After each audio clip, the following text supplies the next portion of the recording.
Episode 141 of the Drive-By Podcast with Antonio Park is sponsored by Les Délices Lafrenière, the best bakery and pastry shop in the city of Montreal with 5 locations, cannoli, custom cakes, lobster tails, cupcakes. They've got it all and more. Check them out, including my home location in Brossard on Taschereau. It's Les Délices Lafrenière. This is the Drive-By with Freeway Frank. Antonio, what's going on, man? What's going on, Frankie? Nice to see you. Nice to see you too. I was trying to remember the last time I saw you, and I think it was about 5-6 years ago at your restaurant. I came in for lunch with a friend of mine. Yes. Best sushi, no doubt about it. Still the best sushi, even if I haven't been back in a while. And I'm sorry about that. Just haven't had a moment, but it's a phenomenal place, and we're going to talk about all of that. First of all, great to see you. Great to see you too. Thank you very much. You look fantastic, and you're around the corner here from my studio too. Yeah. We're a couple of blocks away. Yeah. Yeah. You're not far at all. So I want to go back to your humble beginnings, Yes. because this is about you, and I like to break down when I have guests as to who they are, where they came from, what they're all about. So you grew up in Argentina. Yes. Both your parents Korean. South Koreans. Yes. South Koreans.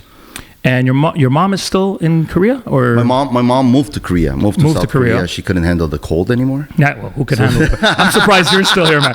You could be anywhere on the I planet. actually like the change. I lived all my life in 30 degrees and 40 degrees in South America, and Argentina, Paraguay, and Brazil. So I kind of like the change now. I'm used to it now. How long have you been in Montreal? 35 years. I've been in So Montreal for 35 years. So Yeah. today, I'm no longer Korean, Argentinian. I'm mostly Montrealer today. I love Montreal.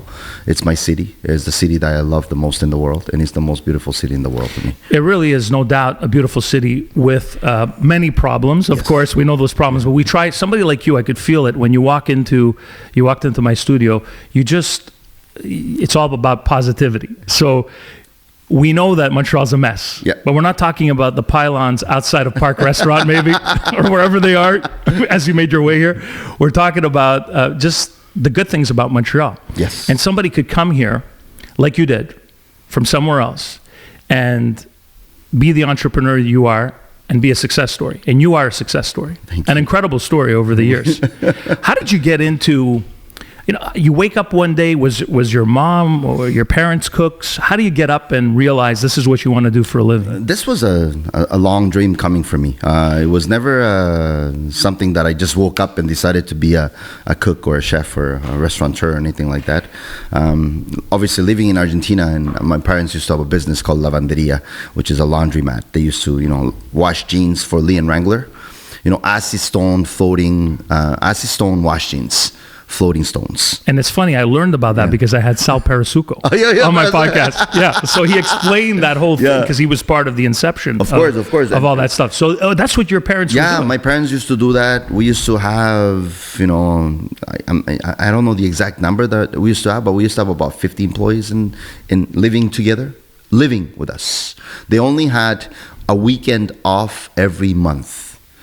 So a lot of the third world countries, they live in that world where they actually live in the house together with us. They eat it with us together. They sleep with us in the same. Obviously we do have a big house where everybody has it, and then also we have a employees house in the back where they used to stay, and the land was huge. Don't forget, we used to hang 50,000 washed jeans on metal wires. Because it cannot be normal wires. No. Because they're heavy. Yes. Jeans are heavy. Yeah. This is wild, by the way. This is so much like... It's like I have Sal still here. I had no idea about this stuff. Yeah. This is incredible. Okay. And my parents used to receive all the jeans. Yeah. Obviously, all the jeans are dark blue color, as we know. That's the original color of the jean. And then after that, you wash them, you acid wash them, you stone wash it. You can do so many different things and make a different color out of it. So my parents used to do that. And don't forget, having... the people working together, they all became a family. There was no longer an employee and an employer. We all worked. Yeah, and that's the way it should be. Yeah, my parents worked. Mm-hmm. Man, I tell you, my mom was the real hustler. She worked hard. She gave everything. But imagine working and living with 50 people. That's a restaurant every day. Yeah. Breakfast, lunch, dinner. Right. You have to It eat, is, you have to yeah. eat with them. It's not like we're not living. My parents are not living in a royalty world. We're not. They're not prince and kings and presidents or whatever they are. They're just normal people. So they're in a rotational way with the staff, with the team. We call it family now. It's familia Yeah. for me. And Like in Italian? Yeah, we used to all cook together. Wild. And So you were how old when? I was when I started helping her out was about 6, 7. Okay. We used to have a backyard in the back, and I've said many times about this story. And I used to go pick up. My mom used to grow, a lot of different fruits, vegetables, and zucchini, eggplant, watermelon, and cucumber. She used to tell me, "Go get me onions. Go get me this." And I used to run in the backyard because it's kind of far. And we used to get that the wheeler that has only one wheel in the Yes. front? Yeah, so that was The wheelbarrow. Wheelbarrow. The wheelbarrow, we used to use it to put the jeans. Yeah. wet jeans and dry jeans to pick it up.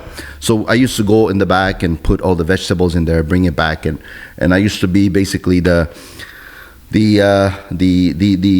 first commis who will clean your onions, who will peel your garlic, who will take out the sand from the water.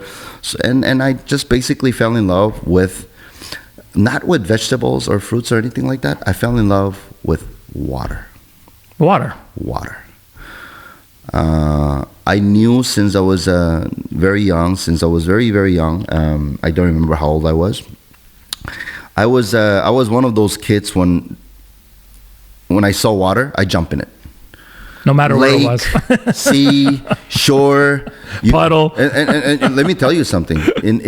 When you live in places like Argentina, Paraguay, there's piranhas. You know what piranhas are? Piranhas. Yeah, piranhas are the fish. The fish, the man-eating fish. That man-eating fish. Yeah. And they do eat, by the way. I used to swim with them with no fear. Wow. And I used to, and then after that, I went to obviously school.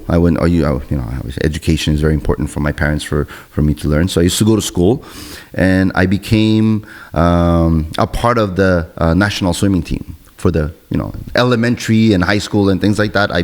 Pre-elementary also. I used to swim all the time. That was my passion. So at the age of 7, I really realized that water is something that I really love. And it wasn't the fact of, smelling vegetables from the outside. Yes, I love them, but I'm still a young kid. Who really likes the smell of an onion? But my mom always used to say, smell them before you bring them, because when they're covered in their original form, and you smell, and it really smells good onion, that means the onion is ready. That's what she used to tell me all the time. Wait a minute. I'm going to make some notes here. Yeah. So when I'm at Avril shopping or whatever grocery store, you bring the onion right up to your nose. It won't be the same. No, because that's been already taken out from the plant, and it's been who Okay. knows Who knows what it's been. how many days it's been to be there. Right. So and who knows. You're talking about when you grab it from when the you're land. grabbing from Yeah. the land, there's this actual smell that comes from and the smells are very important because you can't really see it inside. Mm-hmm. So I used to smell them, but I fell in love with the smell for some things like banana, mango.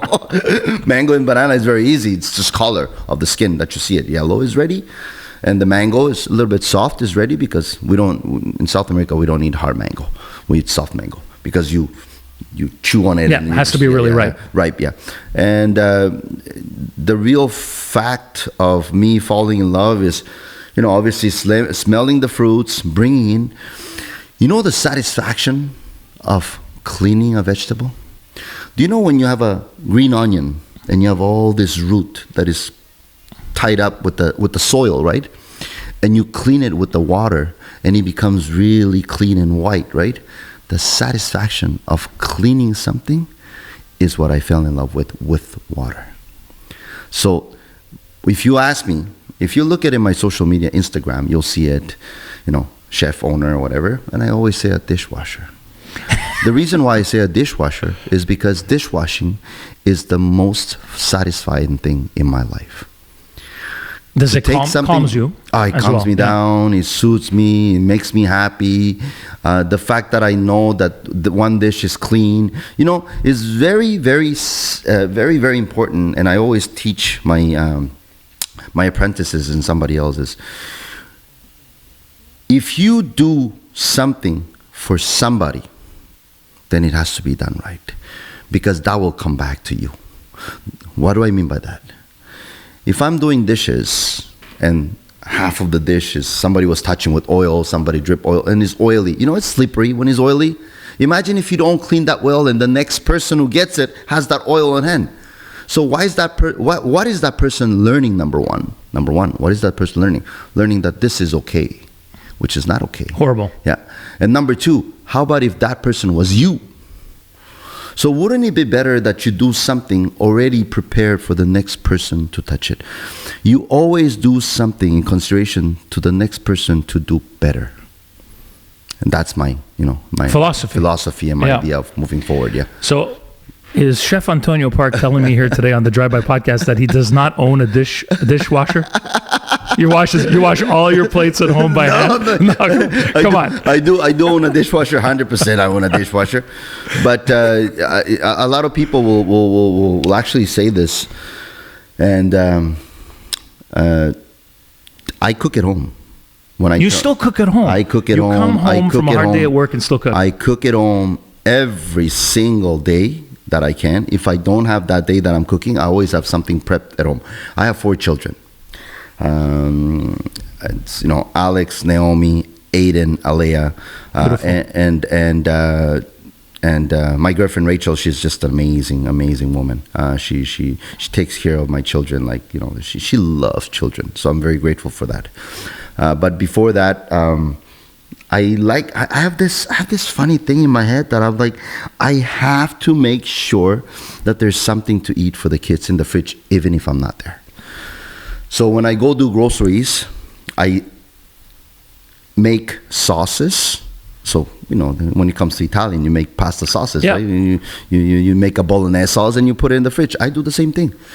I'm sorry, but I come from Argentina, the land of Italians, Yes, so, a lot of Italians. Yes, so, yes. So I cook sauces and freeze them some, keep them some refrigerated so they can eat it fresh. I cook a lot of different soups and I put them in them. When you cook a soup, you're cooking a soup with chicken, beef, and a lot of people tend to just leave the meat in there. Me, I take those meat, I keep the broth, and do other soups with it together. You reuse it. I take the meat and I make, let's say, chicken. Yeah. I take that meat, season it, make a chicken salad, chicken already made. So all you need is just put it in your bun and eat it. So and I do Korean food, right? I do a lot of Korean food at home because my heart speaks from my mom. My mom is the greatest cook.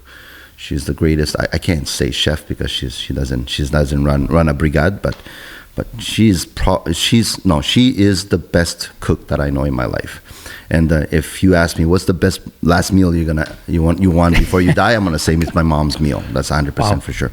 And Korean cuisine, because of the war and every difficulties that we went, Korean food has, and I'm talking about Korean food and also Japanese food, because very similar to each other in different ways, but very similar content.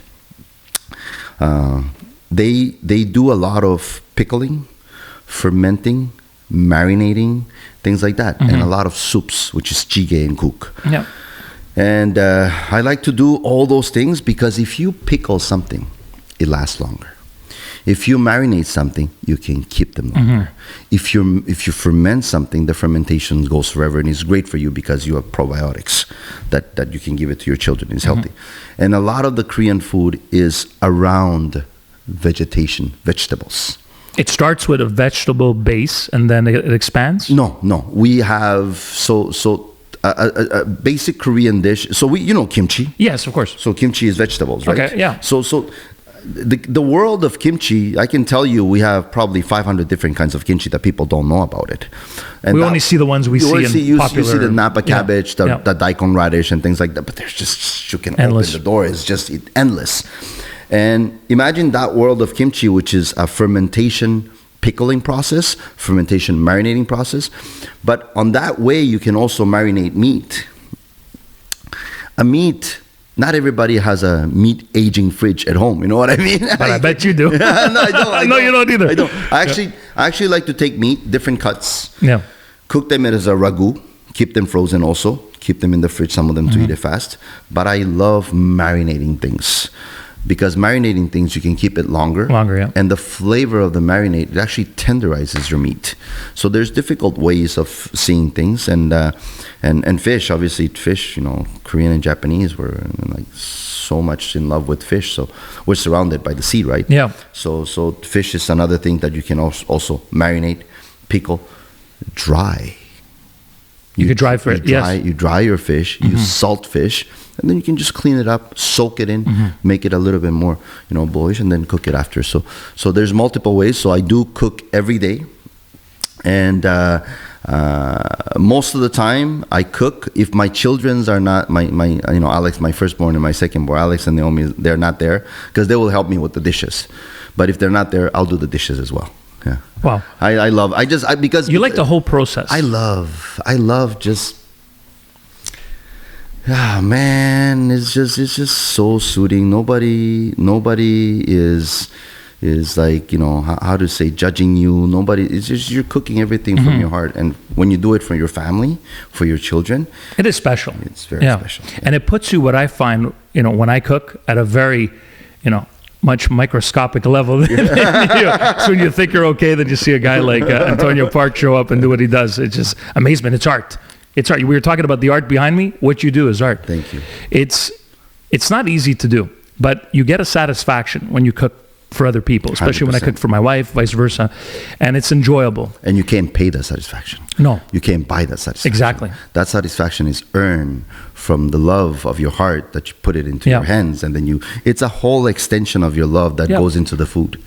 I always tell my students this very important key that I keep on telling them is because it takes long to understand this.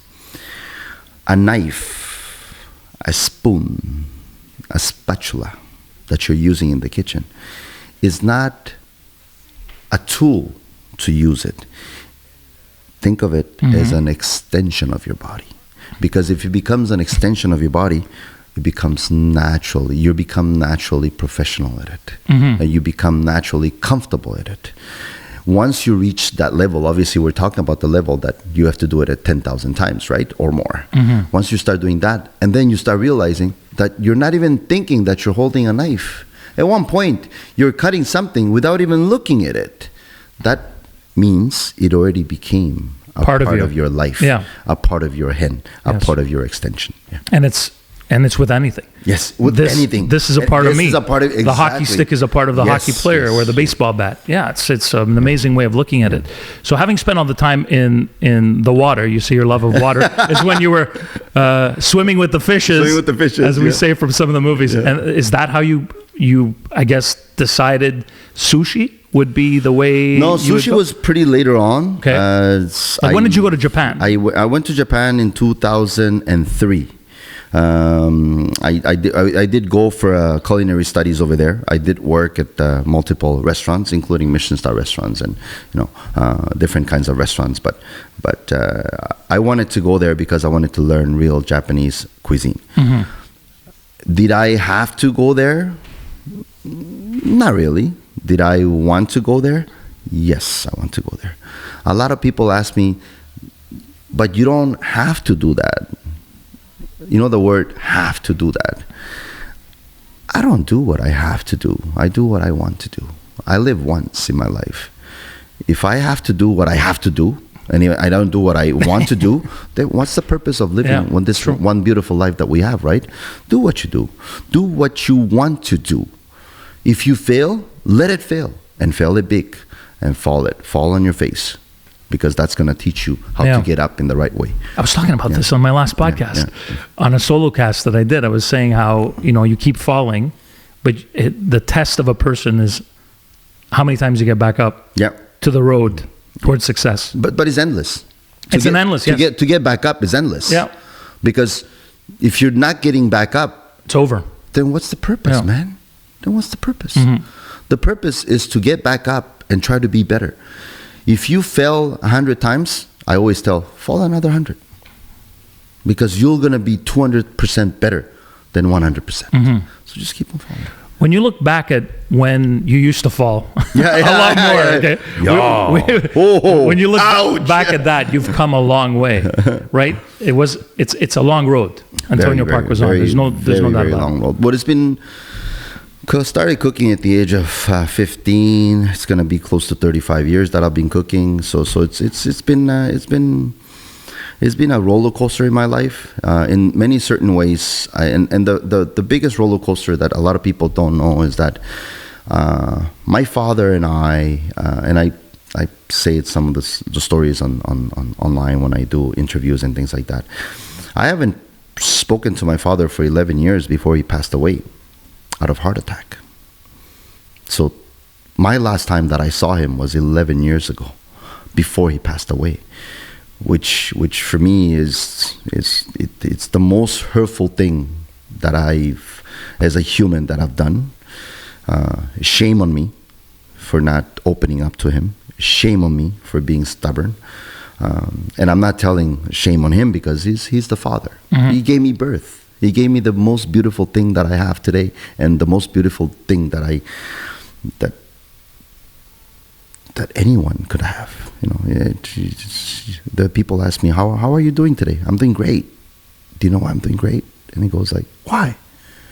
Because it's nice outside? And I says, no, because I woke up this morning. The day you don't wake up in the morning, that's the day. That's a bad day. That's a bad day. Yeah. That's the day that's not going to happen.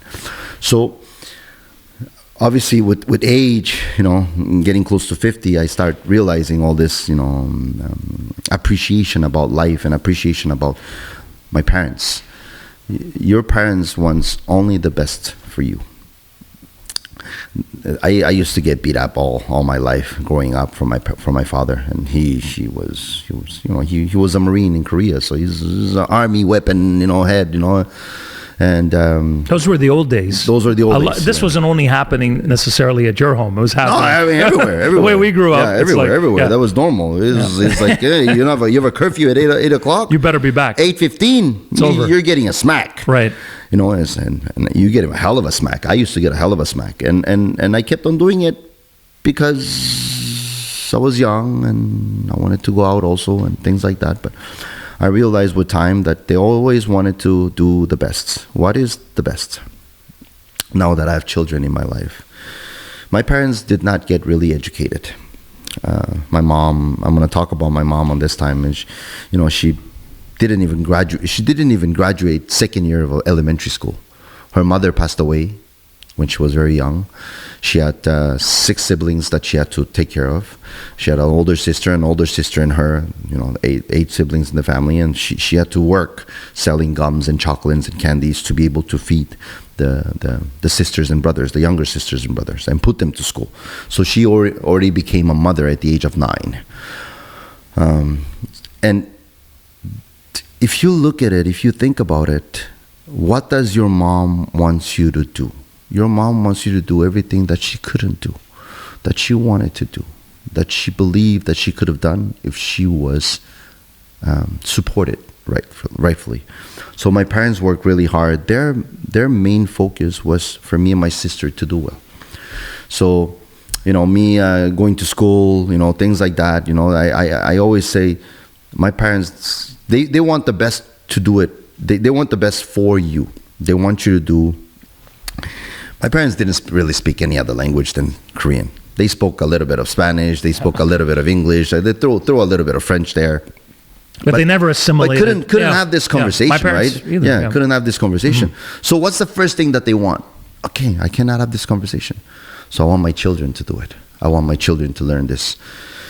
From the age of 15, I was already reading leases of my parents used to have a business here on Montreal. They used to have dépanneurs, and I used to read the contracts for the leases for the dépanneurs for the building at the age of 15, with the dictionary, with the vocabulary, with the this, with the that. Trying to so but it's the best thing that happened to me because I've learned a lot of things from the age of 15, how to move on forward and do it right. So I'm forever grateful for what they did for me, and I'll be forever for them, supporting them in my life. And that's what I'm transmitting to my children, and let them educate a little bit more and teach them a little bit more that I want you guys to do whatever I want. Like my son, he's 16 years old, Alexander Park, the love of my life, my firstborn. He was born with a disease that's called gastroschisis. Gastroschisis is it happens very rarely. You're born with the intestines outside of your body. Oh boy! So your belly is not closed; it's open, and your intestines are outside. So from the moment that he was born, he was taken to the children's hospital, put it in a tube, in an intensive care box where you put it on a tube, and then slowly the intestine goes in. And it takes weeks and weeks and weeks, and sometimes months and months and months. So when I saw that, I automatically, it's my son. My heart is broken every day, and I want him to do better. And today he's 16 years old, great kid, great soul. I remember one day when he was graduating high school, his teacher came to me and says, you have a great son. And I said, why? Tell me. And she goes, tell me how many, high school elementary students will stay after school to clean up the room with the teacher. So I'm like, well, he's just like me. We're cleaning up, cleaning up. But see, that's the discipline and the instruction that they need that a lot of kids don't get nowadays. That you gave your kids. I don't know if I gave it to them. Well, instinctively, I think you just did it, and they saw, right? And then they're aware, and that's why they turned out to be the way they are. It's more like growing up. When I opened Park, because they're really growth, and before I get there, I want to talk about my father, finish my father. So when he passed away of a heart attack, and that's one of the most, heartful decision that I've ever made. And I want to tell everybody here, if you have to make peace with your family, mother, father, sister, brother, do it now. You never know what's going to happen tomorrow, and you have to do it now. I'll tell you why. I'll give you a very simple. And this is not coming from me. This is coming from somebody else, but I'm going to share this positive message. Because forgiveness is in your head. Forgiveness is not an object that you have to break or open a door or anything like that. Forgiveness is all in your head, and forgiveness is as simple as this. This is as simple as I forgive you. Is it simple as that? It's all here. So you got to let that go. You got to let that go. You got to forgive things, and you got to forget things. Because if you live in the past, there will be consequences that's going to happen in the present and the future. Live your life from today and tomorrow. For today and tomorrow. Things happens in the past. Accept it. You failed, you succeeded. Things happens in your life. Things happens in your family. Things happens. It doesn't matter what happens. But what counts today, it's today and tomorrow. So you can change and you can make things better. I just want to say this. I'm glad you said that, because I mentioned, this is weird. I mentioned something along the lines, the same lines of what you just said on my last podcast. My last solo cast. And I was saying that what makes it hard sometimes to go on, we all hold grudges in a way. Oh, yeah. In a way. Like we have, I was talking beef. about... There's beef, right? Yeah. Left and right. Yeah. And I was talking about how, somewhere filed in me, there's a grudge section. That's not good, because that is truly what holds you back. And where is it all? It begins and ends up here. Once... Like you said, you use the Kleenex, the tissue that you brought up towards the camera. Once you release it, and whatever toxins you have in your brain about whatever trauma you had and whatever you experienced in your past, you're able to be present and in a better place. Yeah. So I'm glad you said that, because, look, you're a very successful entrepreneur. You did not get here by luck. It's not like all the stars were aligned. You got here from hard work. And because You are a special person. No, you are. No, you are. Through your experiences growing up in Argentina, having the parents that you had, having the experiences that you have, the road could have gone also very differently for you. It goes very differently for a lot of people. And don't get me wrong. At the age of 15, when I started dishwashing somewhere else, I was also dealing weed. So don't look at me like I'm all innocent person who's sitting down here who only did the right things to be here. No. You made mistakes. I've made mistakes. Yeah. I've made mistakes for years and years and years. I don't know if I consider that as mistakes. I consider that more as an experience in life. You're right. To choose what path you're going to walk in the future. You know, there's something that Bruce Lee said, be water. And the word of being water is such a beautiful thing because it goes into funneling into anywhere where other people cannot go because you're water. If you put a bottle and then you put stones and you be a water, you're filling up everywhere. So you're a filler of everything. But this is where I come in and I say, you can be a water, but a water have a different exit where it can go to a clean place or a dirty place. Mm-hmm. So even being a water, you have to choose where you want to be at the end because the water is heavy. When it goes to the bottom, you cannot come up again unless you shake it up. So it's very important to know to choose where you want to be, even if you're water. Yeah. Wild. Not only a restaurateur and extraordinary chef, but philosopher and psychologist. I feel like I'm sitting down here. We should be on the couch. It's awesome. So you went to Japan. Yeah. You studied. Yeah. Like you said, you wanted to go. You didn't have to go. I didn't have to go. You wanted to go there. And then you came back here. When did you open Park, which is... That's your first, right, baby? Yeah, your first baby, of course. Put everything into Park. I opened almost at the end of 2011, so I'll say start of 2012. Mm-hmm. 2012. So we, 12 years, pushing hard, going into the 13th year, obviously. But it was something that I wanted to do for a long time, but was never ready. That was 20 years later after I started working. So I worked for other people for 20 years, left and right, learned a lot of things, made a lot of mistakes, got trained by different many chefs, which I'm very appreciative of today. It doesn't matter if I had good times or bad times, because at the end of the day, they are the chefs. I go into their world, and it's not what they want you to learn. You control your life. So if you're learning something that they tell you to learn, then you're not living your life anymore. I always say, be open-minded. Absorb. Never say no. Never shut down the door.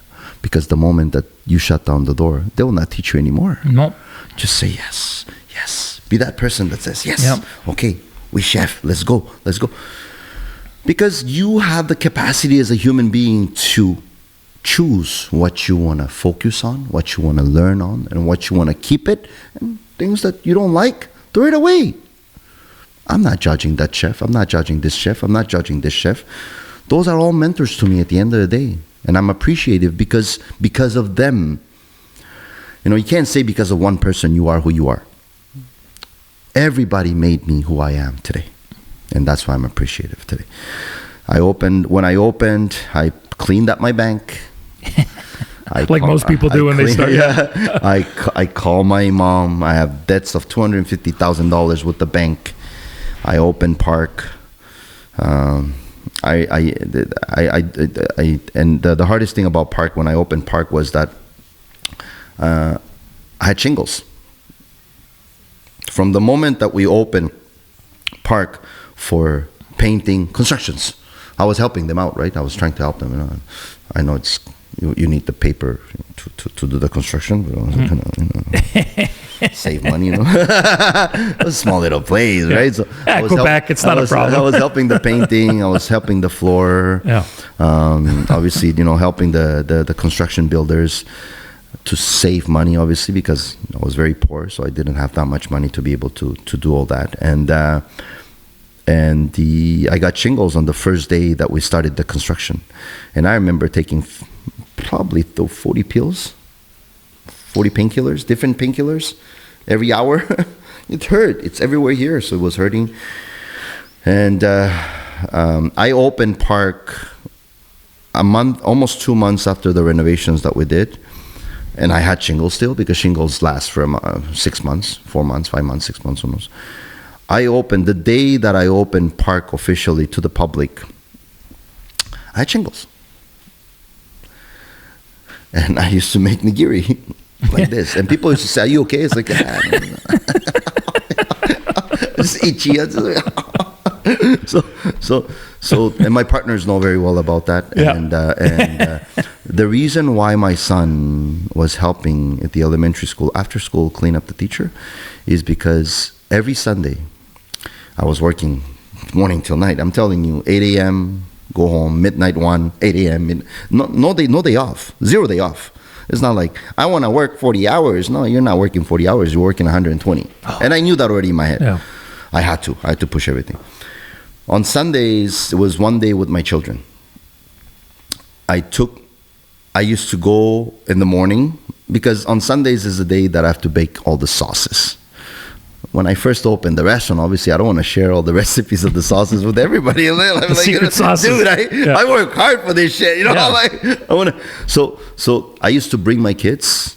I used to have an island in the kitchen. I used to put them with paper and drawing, you know, crayons and things like that. And they used to crayon and all that. And I used to make the sauces in the back.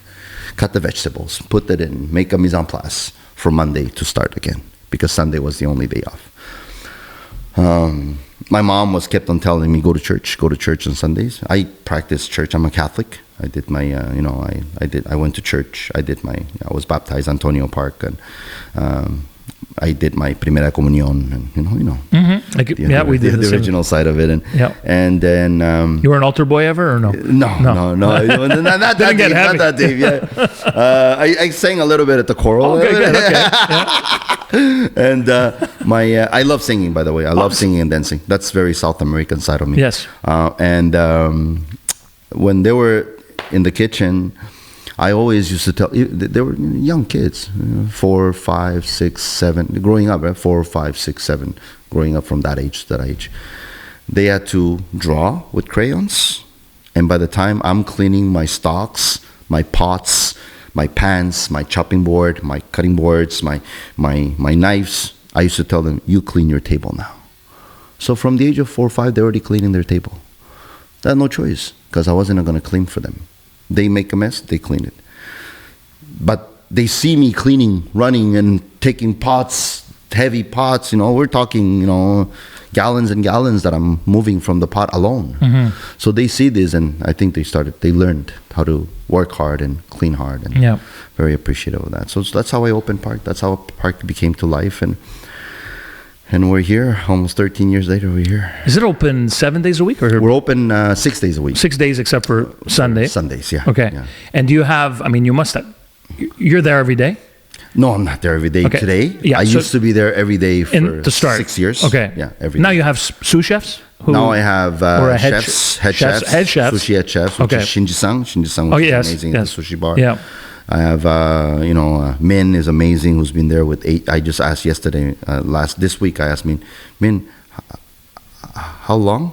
And he looked at me and goes, 8 years. And I'm like, 8 years? Good for you. And he looked at me and said, good for you. Better you than me. And then, but it's a lot. It's a lot. I mean, you can't be there still. I thought still somehow you were. I am there. You're there. I am there. Let's say I'm there. So I cooked Tuesday night, Wednesday night with the team. So I'm there basically as much as I can be there, I'll always be there. I always like to cook. I always like to keep on doing things. But I have, restaurants in South Korea now. Restaurants. How many restaurants do you have? I know. I lost track. I was trying to. Yeah, I lost track too. You have that many. There's some restaurants that I have that people know, and there's some restaurants that I have that people don't even know you're partnered with. I have it, and I want to keep it that way. Okay, yeah. Yeah, it's better like that. But if you're asking me how many restaurants do I have, I do have over tons. 10. Over 10, yes. Yeah, and you have, is it Yama as well? Yama at Hotel Vogue. Vogue. So Yama at Hotel Vogue is my newest operations that I open, is the newest one. It's within the Hotel Vogue. It's called Yama Mountain. Mm-hmm. I'm on the La Montagne. Mountain, I call it Mountain. And we do the whole F&B, food and beverage, hospitality package there, with the room service, with the banquets, with the catering, with the breakfast, brunch, lunch, dinner, lounge, bar. So we're doing everything there. If you guys want to come, please come and visit. We have a beautiful Senkaset on Thursdays, weekends. We're implementing different things. And as of next week, something special is happening. We're marrying live music with the DJ. So we wanted to bring something else. We don't want to just put loud music and do it with DJing, mixing. I love DJs, by the way. That's cool. But I somehow love the instrument of piano, guitar, saxophone, violin. Are you a musician? Do you play any? My children play them. Okay, cool. I love them all. I'm not a musician, but I do play piano. I do. Oh, you do? Yeah, I do. So you have an ear for music. Yeah, I love music. I actually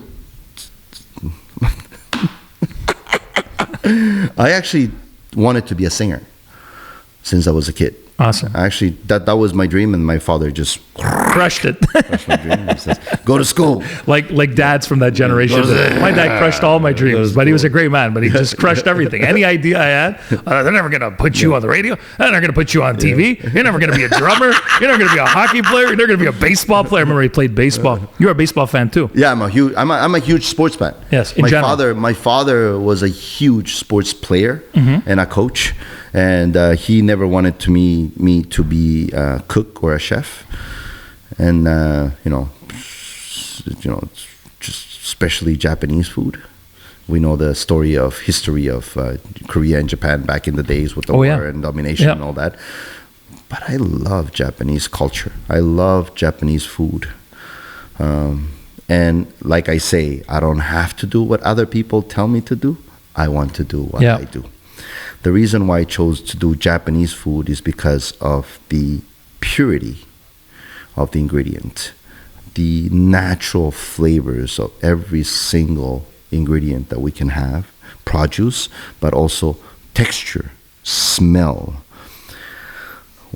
Japanese food cannot be done if you don't have the best quality ingredients.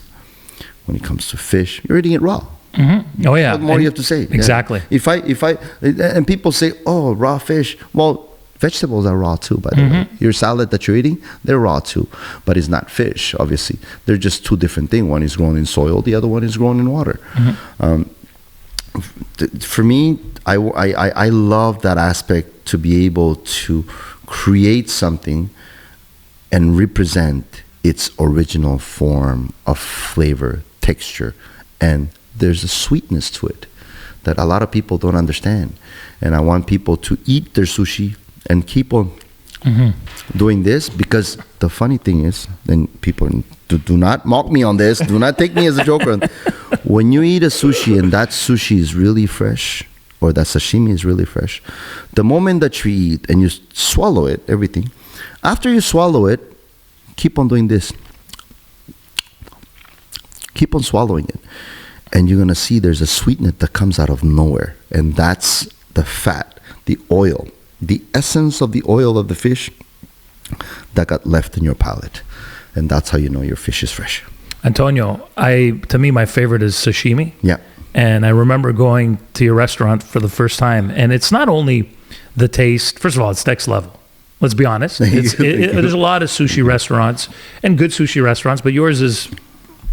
Thank you. You're paying for quality in its next level, as I mentioned, and it looks amazing. Thank you. it's put together. It all comes, like you said, yeah, your palate. You just keep kind of cleansing your palate, and maybe a good sake. Good sake. We just came out with also our park sake. I'm coming out. Wait a minute. Is this available at? Can I get this at Park? At Park? Yeah, okay. there's private import. So we're gonna. Nice. We started at Park first. We have our Park beer also. I'm doing different things. Hey, you got Park beer only available at Park? Same thing, or at Park? Now it's going to be soon available at TNT supermarkets. Nice. And slowly we're going to get into different areas of. I just feel like there's a reason why I started this is because it's things that I want to do, things that I want to showcase, things that I want to do it right. And Sapporo is great, but Sapporo is Sapporo. So yeah. I want to create something that is more fun. Also implement different drinks. So we're doing a sake style rice beer that is really, really good. And then also we're doing a yuzu beer with the citrus flavor of beer. I love that. I love citrus beers. Citrus beers. Yeah, microbreweries. Now what I'm coming with is we're still studying. It's been a year and a half that I've been really formulating this and making it happen. Kimchi beer. Yeah, because I want to have probiotics in the beer. And make it healthier? Yeah, make it healthier. Healthy beer gives me a reason to have more. Healthy beer, yeah. I'll be a Park for that. That's awesome. There's so many things I want to ask you. And then as we're chatting, I'm listening to you, and I'm focused on the conversation. And I want to go naturally, obviously, with the conversation and what you're saying. But then I'm like, I can't forget to ask him this. I have so many questions. Do you think because of the quality that you put out and of the food that you make, that led to you becoming and I hate using the word, I don't like the word celebrity chef, but no, you ended up on network television. Yeah, Food Network. You were on some for Food Network. You were on some shows. Yeah. What do you think opened those doors for you? Besides the fact, look, Antonio, not everybody comes on this podcast and is able to speak as naturally as you do. Okay, sometimes I'm asking way more questions. And it's because it takes a certain individual and a certain personality to connect to people, right? And to be free-flowing, independent thinker, which I believe you are, I can tell. So what do you think led to so many stars, and I don't care about that stuff, but it does say something. Hockey players, athletes, making Park the destination. What do you think? Because there's a lot of places celebrities and athletes show up to, and then they find a new place. With you, it's like a revolving door. Yeah, it's like you go in, and it's like they keep coming in. It's like a Simpsons episode. Yes. Because what is it? What do you think the secret is? It starts with you and the type of person that you are. I don't have the exact answer to that. First of all, you got to think that you're not a celebrity. I think that's the first thing you got to take it out of your head, because if you start thinking you're a celebrity, then you're hungry for celebrity options. And I'm not hungry for celebrity options. I'm just happy to cook for people. And a lot of people think like, yeah, he's a celebrity. Get to know me first. Mm-hmm. Get to really know the person that I am. I love giving back, but not only giving back in certain ways, but also,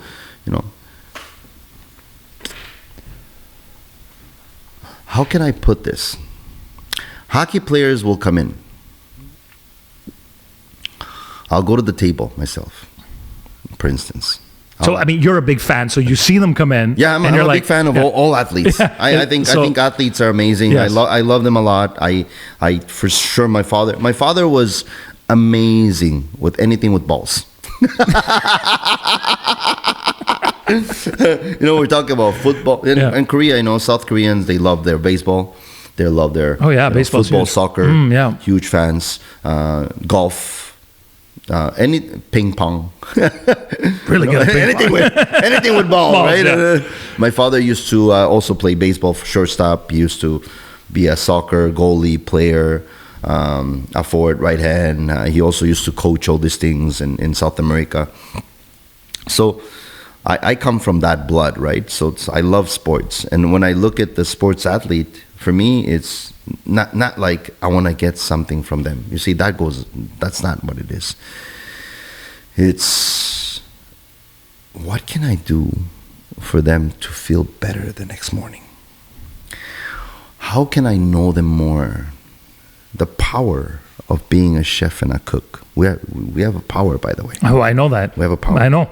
we're not Power Rangers, but we do have different. You do. powers. No, you do. And I'm going to tell you what the power is, and it's not ego power or anything like that. I might be able to recognize faces of people. I might not know any of their names of the clients, but I might know what they like eating. Isn't that a funny thing?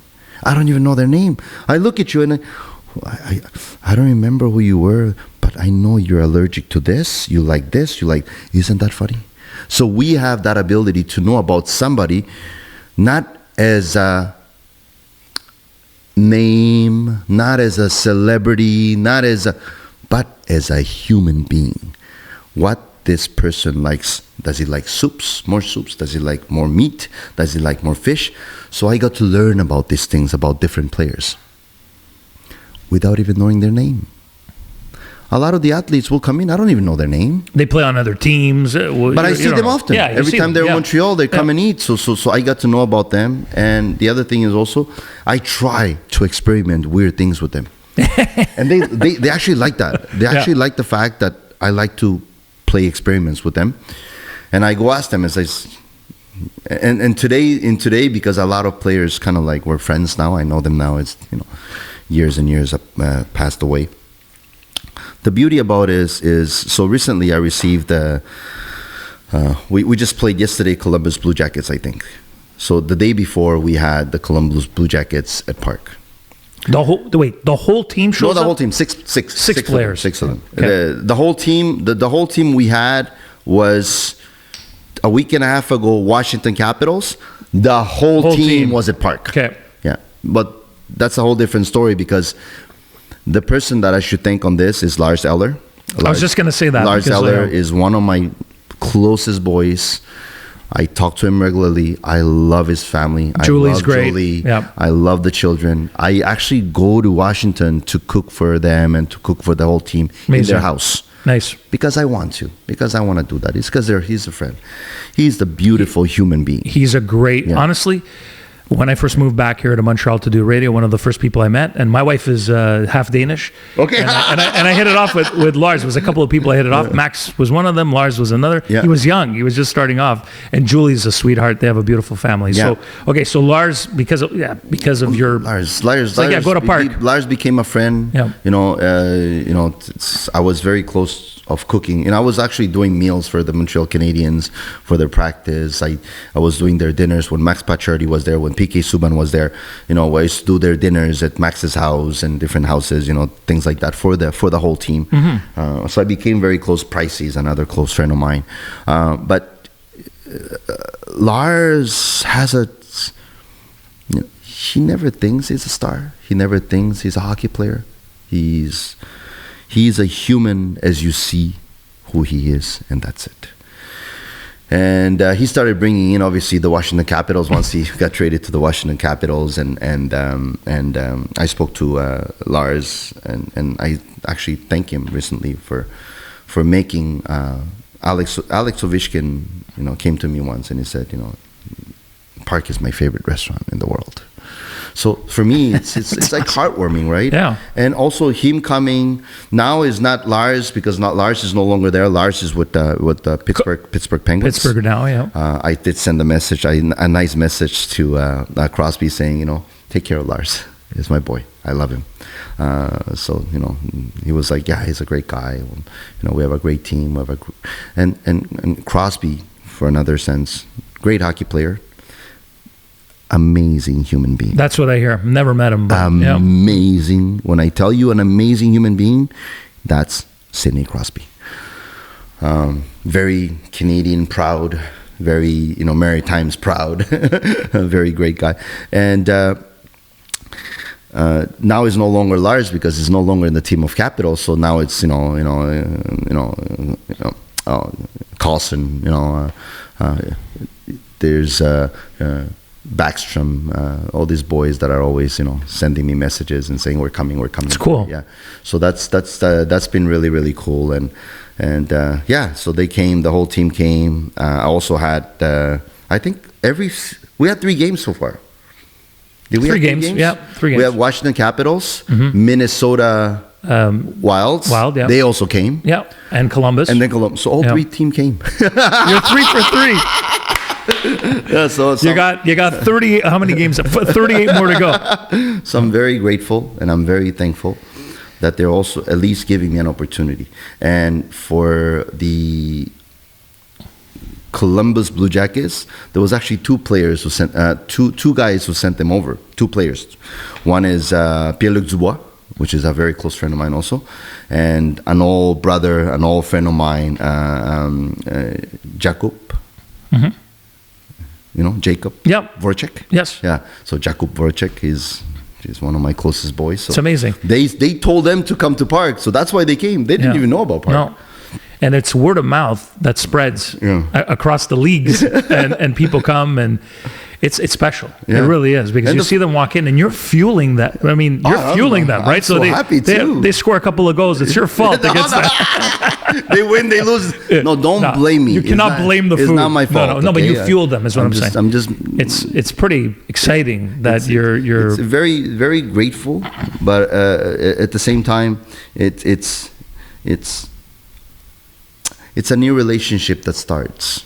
And you got to understand that these guys live in a world, because I'm surrounded by a lot of athletes and actors and singers and things like that. They live in a very secluded world. They can't go out and just go anywhere and just sit down. Hockey players can do that in the States because not many people. Not a lot of people here forget it. No, you play for the Montreal Canadiens, you can't go anywhere. You can't go anywhere. No, and there sometimes they are interrupted when they're having. I'm sure they're having dinner at Park, and some other people, some other patrons might go up to them. No, they don't. They don't. Not at Park. No, at Park it's just a different. I think Park. They leave them alone. Yeah. I go bother them. You're allowed. I go bother them, but at the end of the day, the beautiful thing is everybody who comes into Park. So for instance, the Washington Capitals, they all have my phone number.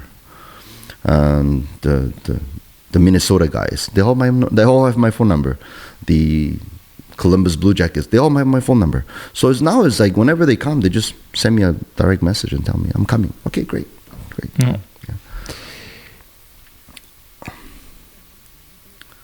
Thinking of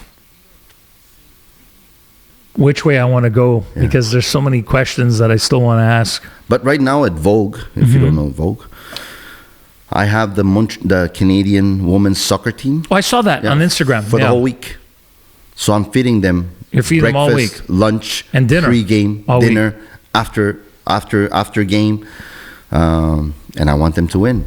I want them to beat Brazil. Even though I lived in Brazil, I'm all about Canadian soccer players. Yeah. And I do know a lot of soccer players from Canada too. I actually went to do the proposal dinner party in Culinary Heist. Culinary Heist is in Belgium. Is the northern side of Belgium. And my friend Kyle Aaron, he's a football player for the national Canadian team. Yeah, I did their dinner for his proposal to get married. Oh wow! So it was very special. The special moments in your life too. Episode 141 of the Drive By Podcast with Antonio Park is sponsored by Les Délices Lafrenière. They've got a good thing going. When you show up to somebody's house, we haven't even opened up the box yet. They don't know what's in the Lafrenière box, and they're trying to guess. You know why? Because they've been there so many times. They're wondering, did Frank and Seth bring the strawberry shortcake? Is it pastries, lobster tails, cannoli?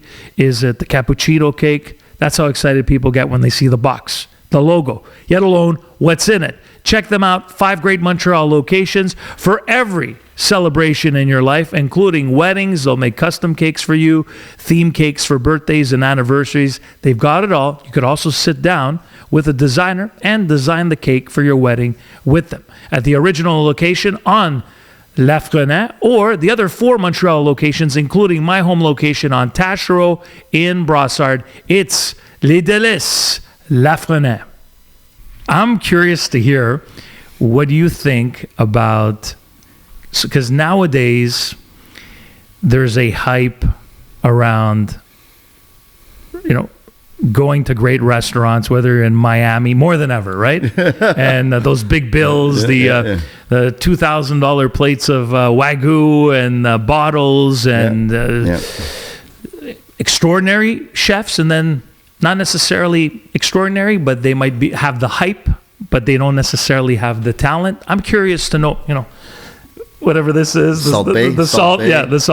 That's right. Salt Bay. When you watch that stuff, as somebody who is at the level you're at, as a chef, a renowned, known everywhere, when you see that hype, what are your thoughts on 2023 and what it's become in terms of entertainment? Yeah, entertainment. It's become like it's an entertainment. It's an entertainment. I believe that the social media platform gave them the opportunity to be a personality, a character. And do I see it in a negative way, positive way? I think it's amazing. You know why it's amazing? It doesn't matter if they know or they don't know. For me, it's always been the part where, do they put a smile on your face? The smiles of your face, accumulations of all the smiles of your face, is what's going to make you happy at the end of the day. If they're there to make people happy and entertain people, I think they're doing a good job. I don't judge them as chefs. I'm not a judge who's going to just, they're good chefs, they're bad chefs, they're just, listen, everybody has the freedom to do whatever they want to do. This is the reality of our world. But what we have to understand is we know what we're coming from. I come from the world where when I was growing up, there was no computers. What computers? There was maybe a calculator that you had to charge with the sun, those back in the days. Yeah. And you couldn't even bring a calculator to school, first of all. And I grew up, when I first started going to elementary school, I grew up on as a compass. Yep. Yeah, the Asian. The compass. Yeah. The compass. Yeah, compass. So, and then after that, I the computers came in, the gaming came in, which I'm graduate of, programming. I'm a programmer from Champlain College and McGill. Nice. McGill. I went to Champlain College too. McGill University. And When were you at Champlain College? 2003. Okay. Nice. 3. So you went a little bit later. No. 1993. 1993. I'm sorry. Yeah. Sorry. Not 2003. Yeah, because you're a few years. What am I talking Yeah, about? exactly. I was trying to do the math. 1993. Okay. So I was there a couple of years before. Yeah, 1993. I went there in 1993. I went to Champlain College, computer science, 3 years technique, and then after that I went to McGill for software engineering. And I love computers. I was a gamer. StarCraft, Warcraft, name it. Awesome. Doom, Dune, name it. I was a big gamer, and the crazy thing is I used to always go work. When I used to dishwash for 3 years at this buffet, Chinese buffet, I used to walk the walk, delivery. I used to do everything, dishwash. I used to love dishwash, by the way. And then it's one of the first things he said on this podcast. And then that's what I'm going to take away from this. The guy loves washing dishes. Yeah. I think that's why I love taking showers. I take twice a day. You love water. It's one of the first things you said. I love water. And then I used to, every night, even if I'm tired, I used to play games. Just fan of the games. The world of the programming, the world of computer language, I was just big fanatic of that as well. But real passion was cooking. And this is something that I've said it before, is that We come from the world where there's no computers, no cell phone, and we went through that. We lived the big phones, and then it slowly came down to Nokia, Panasonic, and Motorola, and We started with the rotary phone and the long cord. And that was our generation. Yeah. Today we no longer leave our generation. We leave the next generation. A lot of the older generation, like such as us, we still want our generation to be there, a part of the new generation. But that is wrong. Because the new generation, we have to adapt to the new generation. That is what it is. Yeah, you're right. Yeah. Obviously, the fundamental inside, the good things that we grew up since we were a child, I want to keep that, and we should keep that.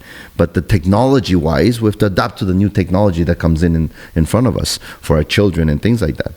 Because if not, you're going to be in the back, and your children is going to be all in the front, and you won't be able even to talk to them because you're not talking the same language anymore. And that's what's going on today with the new children and nonas. Yeah, that's true. The children don't talk to nonas anymore. It's weird. It's done. Yeah. And that's my biggest, the biggest thing that I'm afraid of is that nonas, Grandparents. the grandparents, the recipes and everything is disappearing. We used to go to the kitchen, cook together the old school way. We have to learn how to do, hand work in the pasta, hand work in the noodles, hand works in the dumplings. We used to do things together with them. Today they don't do that anymore. So that's one of my biggest things that I have. I'm afraid that that's going to disappear, and I tell everybody that should be connected more and more. Do you think it's because the generations have such a gap between them? Gap. Yeah, so it's like nothing to relate to. Well, my grandmother, they're no longer here, but let's just talk about my mother and my children. They don't speak the same language anymore. They're speaking iPad, iPhone, this language.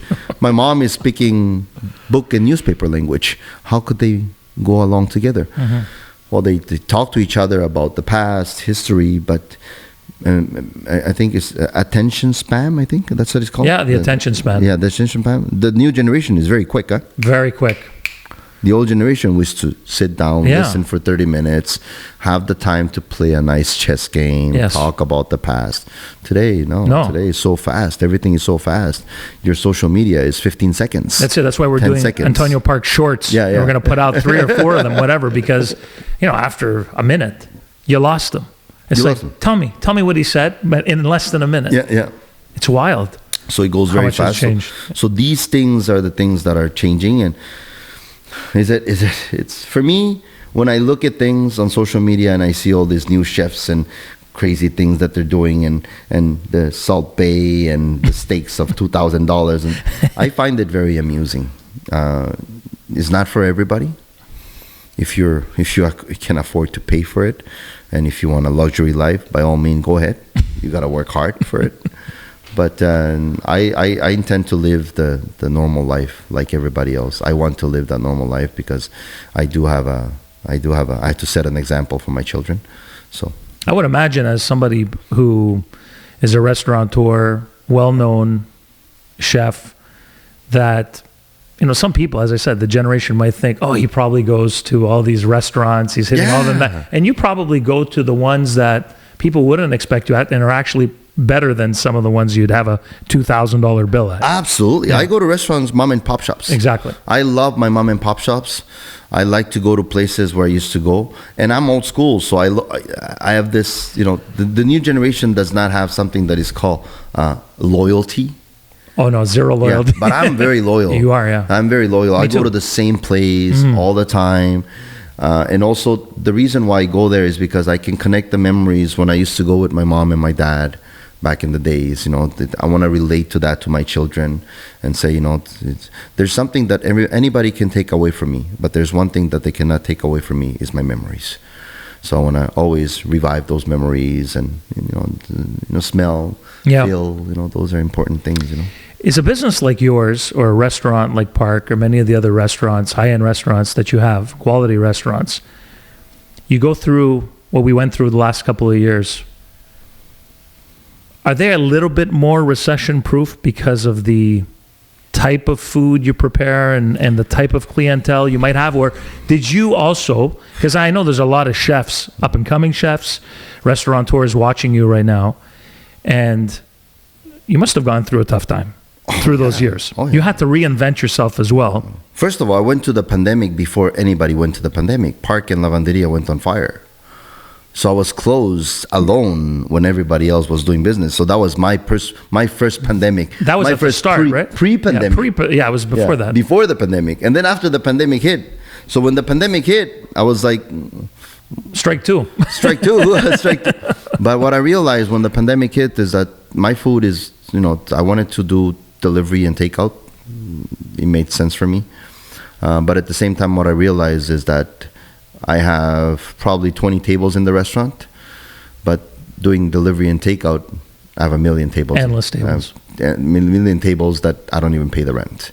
So those are the things that you utilize more smartly and reach out to them and do the right thing. I got a lot of support, obviously, from my friends and loyal customers. But restaurant business is tough, man. Restaurant business is tough because restaurant business is, I always tell people, it's like a box of milk. It has an expiry date to it. You can never say there's a restaurant that's been open for 100 years. No, there isn't. Do you know a restaurant that's been open for 100 years? Maybe restaurants, I don't know about 100, but maybe those 30, Cascalettes, 50, Schwartz's, places like that, right? That have stood the test of time. Yeah. That put Montreal on the map, yes, maybe, right? 100%. But your level restaurants and restaurants, dining in types of restaurants, you're right. And they're a dime a dozen too, meaning they're everywhere. And it just seems like now there's one opening up all the time. So it's which is okay. Yeah. Which is okay. Those who will survive will survive. Those who will not survive will survive. I'm one of them who opens restaurant, and sometimes I have to close it without. It happens things. So you gotta always experiment and come up with new ideas and new things, and don't give up. Learn from the past. Live today and tomorrow. That's the number one thing, advice that you give. Yeah. Just and do something different too. Try to find the different. Different is good. Yeah. But organized different. Like we say, organized chaos. Yes. Organized. Make the list. Do the list. Yes, I do the list. I make the list and I do the list. No, you don't. Trust me. There's out of 10 people, maybe there's one person who does that still. Nobody does it that way. They all still do freestyle. You have to. It's a business. A restaurant is a business, and it's a business. Another reason why it's difficult, also a business, is that if you come and eat 10 times, 20 times, you're super happy, and then on the 21st time you come and it's like you didn't like it. Very, very, very small chances that you come back again. Yeah.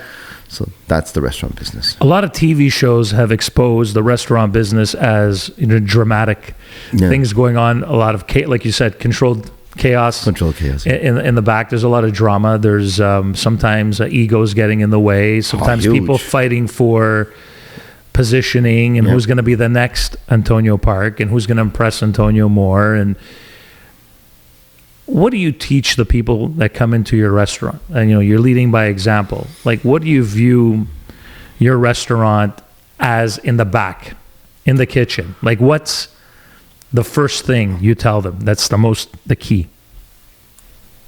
Leave your ego at the door, maybe, or first thing. Yeah. And I believe is the only one thing for me.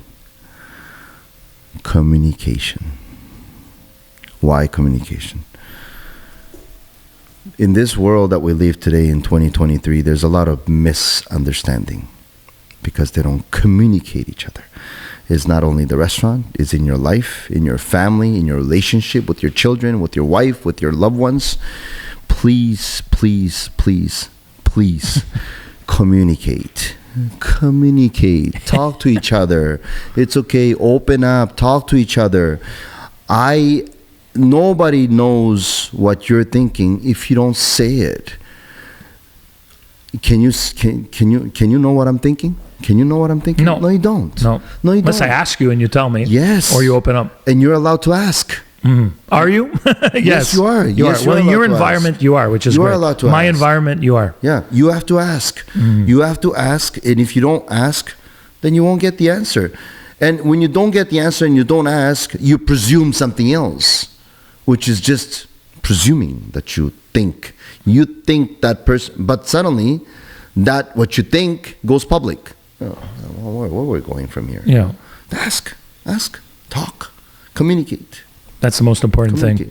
Even the word, communicate. Yeah. Communicate. Communication is key. Yeah, when we stop talking, that's when it goes to hell in a Nothing handbasket. happens, yeah. Antonio, where do you think you go from here? Because you've said a lot of things during this podcast, and you're learning every day. As humans, we're learning every day. As somebody that works in your business, you're still learning every day. Yes. Because the day you think you know it all is the day the restaurant closes behind you. You know what I'm saying? 100%. But you've accomplished so much. What's next for somebody like you in terms of, do you just keep expanding this into the empire that it is, and it's getting bigger and bigger every day?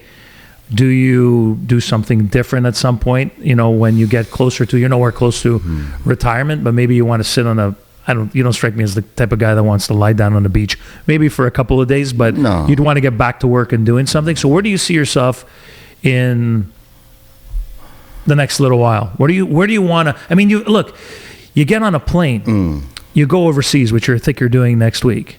And I've seen it. It's your menu. Is on AC, right? It's your menu. And then you're watching reruns on the Food Network, and there's Antonio Park, and then you're all over social media. People want to be your friend because you're great at what you do, and you attract those types of people. You become, like you said, for lack of a better word, celebrity chef, very popular, you're well known.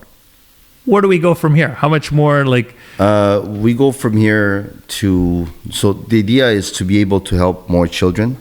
The idea is to be able to, when I first opened Park with my partner Jeff Bakewitz and Jeff Hart, we've decided to do something with Action Against Hunger. It's a community thing. It's a thing like UNICEF to help the children and the people that's need. We've actually built a couple of wells and a couple of tanks in South America, Chaco, where I was born, nice, next to Paraguay. And that's we wanted to do it for the water. I would like to do more of this, but one of the last conversation that I had with my dad was, I know, and since I was a kid, I was always helping friends, and I don't know why. I just why not? Why not? Yeah, you're already helping people, but now that you can even more, you want to lend out. One of the last conversations that I had with him, and even my mom told me this, is that you want to help people, then work harder and make more money, because you can help more people. So what I want to do is I want to obviously keep on growing my brand, keep on growing what I'm doing, and I want to try to raise as much as I can more to help more people. This is what I want to do. And obviously I am thinking about, building a foundation where we can help children and women. So I'm going to probably work on that more deeply. And as my son, who started dishwashing at the age of 16 this year at Park, he started dishwashing. But not only him, what I'm proud of him is that he also, not only he worked, but also his school friends in the same class, 4 of them came to work together at Park. 16 years old, which I'm very happy to see him. And one day he comes to me, and I come home late at 12:30. He's obviously playing games because it's during the summer vacation. And comes up running and goes, Dad. And I'm like, what's going on? It's like, you work hard, but you don't work smart.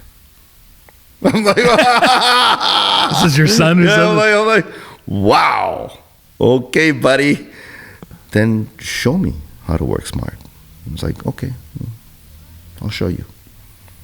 So I'm I'm looking forward for this. Okay, so your son is helping you work No, he's not. He's not yet.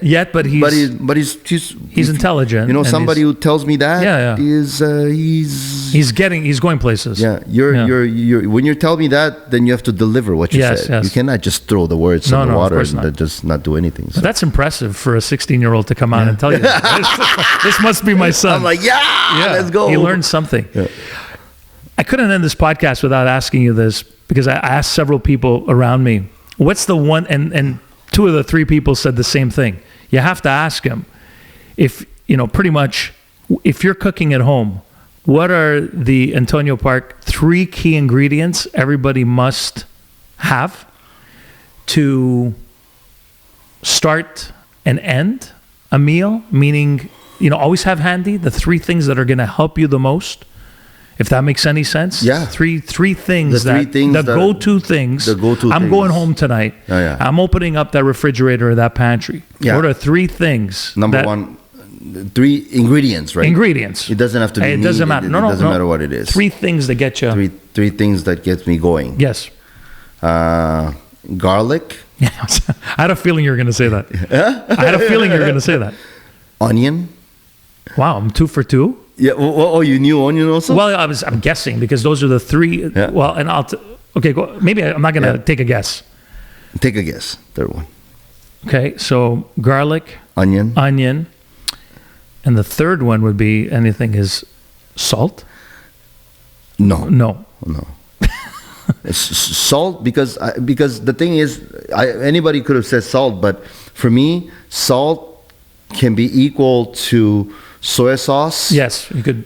Fish sauce. There's so many things Other that could things. that could replace shrimp paste sauce. There's so many things that could replace salt, and I don't even use salt if I have to. Yeah, you replace don't with have to this. because you have Yeah. all the other stuff. Yeah. Is it another vegetable? Daikon. Daikon. Daikon is the natural sweetener for a lot of things, because when you boil it down, it creates that sweetness. So that's the balancer of sweet and salty. And when you have something that's acidic, Yeah. immediately it'll balance it out. Oh, hang on a second. I'm going to write that down. Daikon. Daikon? Yeah. Daikon, which is an Asian radish, right? Yes, I know what it is. Yeah. I think my wife, every now and then, as we order some stuff, those organic services, grocery services, and I think she's ordered that Daikon. several times. So that's okay. So you start with those 3 things. You guys make ossobuco at home, no? My mom, I think I attempted it, Antonio, one time over the years, but my mom, she's from Milano. Oh, so yeah, now she's older. The sad thing now, as my mom has gotten older, is she doesn't want to cook anymore. And yesterday I was on FaceTime. She lives in Laval, which for those of you watching, it's off the island of Montreal. And my sister is a FaceTime. She just turned, she goes, Mom's cooking. I was like, wow, she's 89 years old.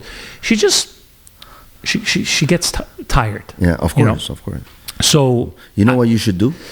is prepare some ossobuco for her. No. The cooking side is the fun part. The most fun part is when you have, you know that already. Yes. You already have garlic chopped. Correct. Everything Onion prepared. chopped, this chopped, that chopped, and you know what she needs. So prepare it for her, you're saying? Of course. Yeah. All she has to do is, Yeah. Yeah. When she comes over to my house, she always makes her sugo, and it depends. It takes a little bit more energy, even though she's in really good shape for an 89-year-old. But yeah, that to me is when I started to see that creeping up, not as excited about cooking anymore. I knew that, okay, my mom is yeah, of course. slowing It's- down, and she's good, but she wants to relax. And you know the other thing about Italian mothers?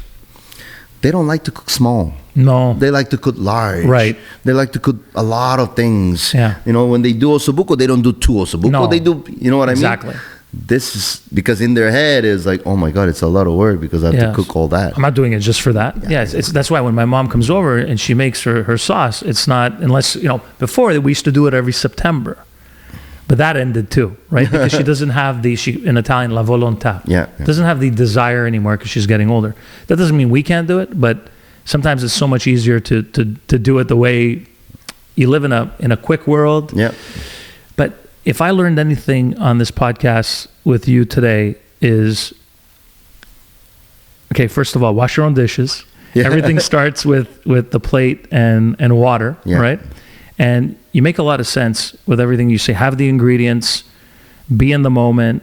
It's a beautiful thing from washing your ingredients and your vegetables and assembling it as you're cooking it and getting to the final product. It really is a love affair. Yeah. That's what it is.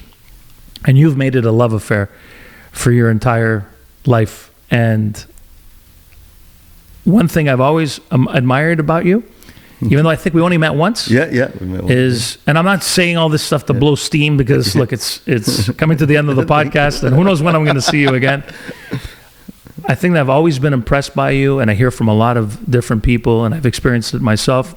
You're a good guy, man. Thank and you. I appreciate Thank you so much. coming on the Appreciate you. podcast, making your way here, and giving your time because I know you're a busy guy. And I wish you nothing but the success, all the success in the world, and the best to you and your family. I really appreciate it. Antonio Park. I appreciate you. Thanks, man. Thank you so much.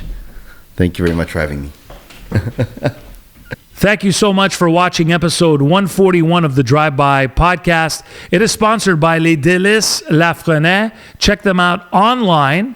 You could order anything for any party that you're having. They've got everything from pastries, desserts, cakes, pizzas, bread. #1 bakery and pastry shop in the city year after year. And for a reason, they know what they're doing. They've been doing it for decades. Check them out. 5 Montreal locations, including my home location on Taschereau in Brossard. They've expanded. The store is even bigger. They've got all these products they didn't have before. You'll want to check it out the next time you're in there. You'll be blown away when you walk in. It's a one-stop shop. Les Délices Lafrenais. This is the Drive-By with Freeway Frank.